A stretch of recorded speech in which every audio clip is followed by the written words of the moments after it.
Осы зікірді көп айтатын адамға жын шайтан жақындай алмайды. Осы зікірді көп оқитын адам еш нәрседен қорқпайды. Осы зікірді көп айтатын адам өмірі берекелі болады. Осы зікірдің астында үлкен сырлар жатыр.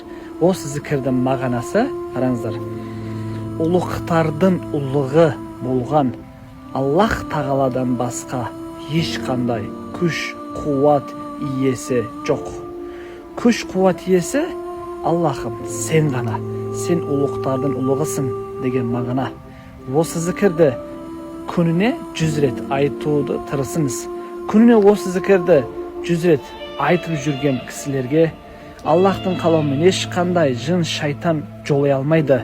Жындардың да ең қатты қорқатын зікірі осы.